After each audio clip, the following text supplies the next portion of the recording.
Let's go. 1-0. Austin FC versus CF Montreal. What is up, everyone? My name is Ty Roeder, host of the Very Damn Black Show, with your in-depth look, analysis, recap of all things Austin FC. Got a little bit of a different background, different location that I'm filming from.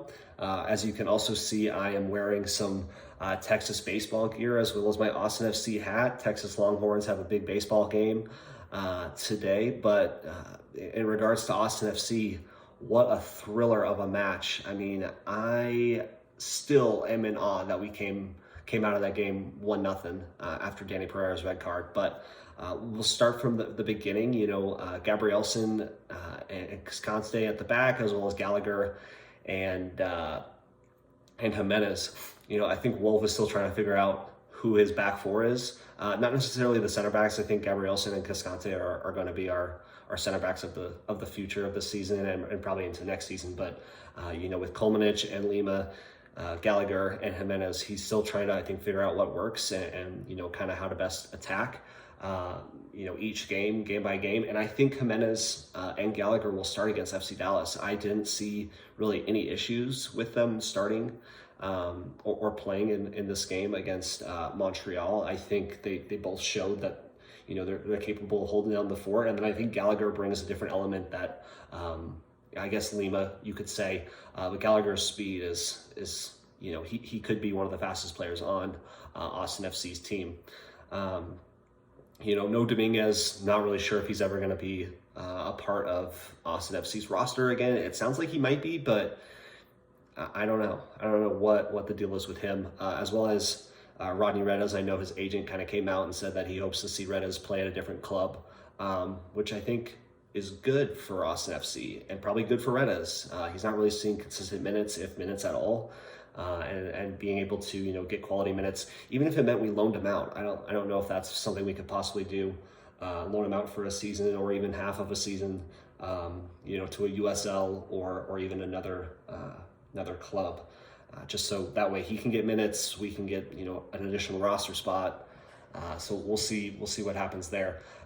Going into the gameplay, biggest takeaway I got from the first half was obviously Danny Pereira's initial yellow card within the first 5 minutes of the game. It was a tacky foul. I don't think it deserved a yellow. He was about 15-20 yards from the 18. And he really just tugged on the guy, not even on his jersey, just kind of held him back a little. I don't really see that as a yellow, especially if it's maybe his first or second foul. So I think that was kind of poor refereeing. But the thing with that is when you get to the 44th minute where he does make a hard challenge. In that instance, Danny Pereira needs to know that he's on a yellow. So if he goes in hard, regardless of the situation, albeit he needs to know that if he goes into a challenge hard like that and he gets another yellow, he's out. Put aside, that his first yellow was kind of BS and he probably shouldn't have gotten a yellow. He just needs to be smarter in that sense that he did have a yellow and he really put Austin FC in a really bad situation going into that second half.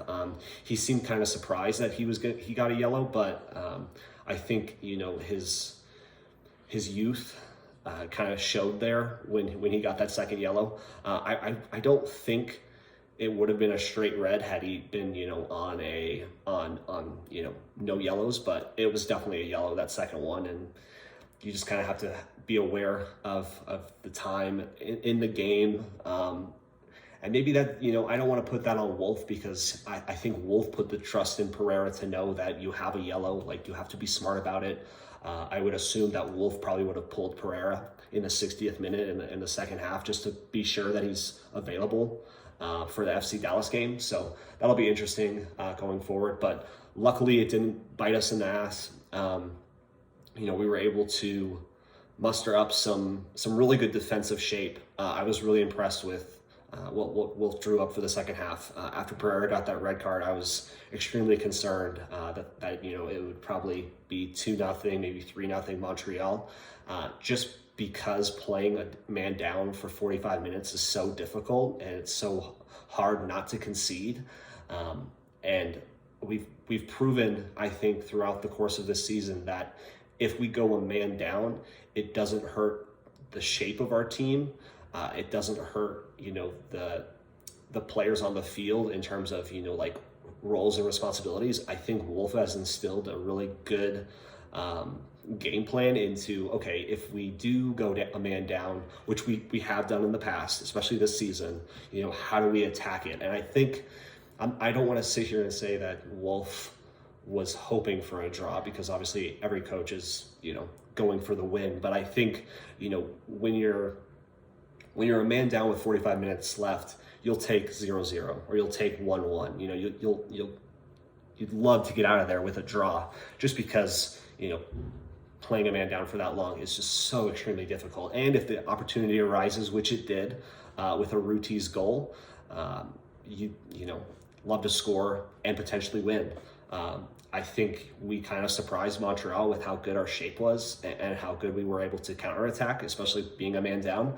But I mean, Gallagher's ball whipped in to Aruti. I wasn't sure. Aruti's first touch seemed a little heavy, and I thought the goalie was going to come out and do a better job of protecting his goal, but he didn't. And Aruti had that striker mentality and was able to flick it over the goalie and pass it to Montreal defenders. So after we scored that goal, I was still very concerned, because I thought then that Montreal would come at us like we had never seen before.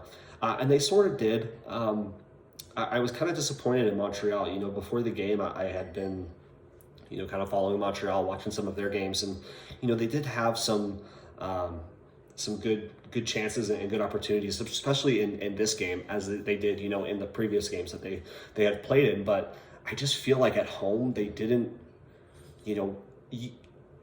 from a Montreal side of things, I would be so disappointed in this game, especially being a man up going into the second half, having a full 45 to just attack. And they didn't do that. It felt like, they were really trying to be, kind of play a chess match, which they ended up losing. And I wasn't impressed. I mean, I was extremely impressed with Austin FC. I mean, I was very nervous and anxious the entire time. But CF Montreal, they were kind of underwhelming, thankfully for Austin FC. But yeah, they're an interesting franchise, because, they used to be the Montreal Impact and now they're CF Montreal. So they kind of went through that rebranding. And at least from a soccer standpoint in the United States, when I think of Canadian teams, I don't necessarily think of Montreal first. I think of Vancouver Whitecaps first. I think of definitely Toronto FC. So yeah, it's interesting that franchise to see, like maybe they felt like the Montreal Impact wasn't doing a good enough job of marketing or branding themselves, and so the rebrand is more, I think, aligned with what a European or maybe even a U.S. club would look like. But I'm not taking anything away from Austin FC's win. Walking away from a road game 1-0, getting those 3 points. I believe that makes us in third place. We're only, 3 points below LAFC for first place. And to be honest, at this point in the season, I'm not worried about, finishing first or second.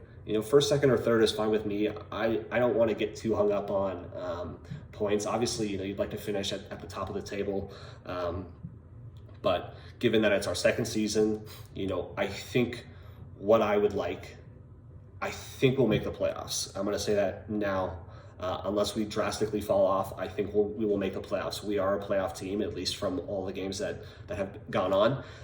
If we don't host at least a playoff game, I think that'll be a disappointment. I think the Austin FC fans, Austin in general, the city, deserve a playoff atmosphere. I guess, and correct me if I'm wrong, now that I think about it, it could be home and away, so we might end up hosting a playoff game anyways. But that's something I need to look into, because I know they've changed the formatting of MLS playoffs. But it's an exciting time in Austin FC. I'm going to the FC Dallas game next weekend. That'll be an insane game, Saturday night against a in-state rival. I know we have the Houston Dynamo, but it would be great to beat up on FC Dallas.